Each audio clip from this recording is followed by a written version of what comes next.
We still are battling, at least in the United States, the conceit that humans are separate from the rest of nature, that an unbridgeable gap separates humans from the other plants and animals, that we are the particular beneficiaries of the concern of the creator of the universe more than any of the 10 million other species of plants and animals on the earth, when in fact all of our vaunted uniqueness turns out to be shared.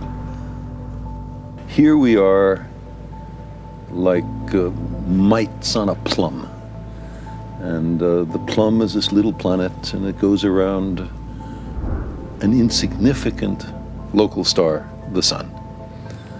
And that star is on the obscure outskirts of an ordinary galaxy, the Milky Way, which contains 400 billion other stars.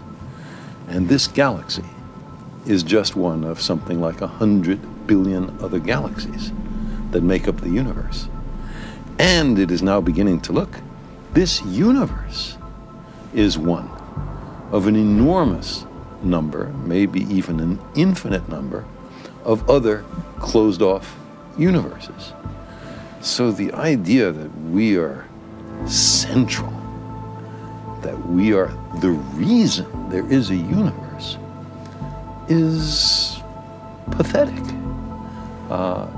We have to simply come to grips with the real universe that we really live in.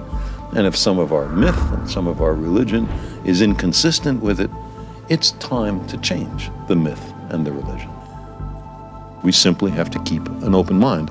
All of us, philosophers, scientists, religious people, no one, in fact, knows.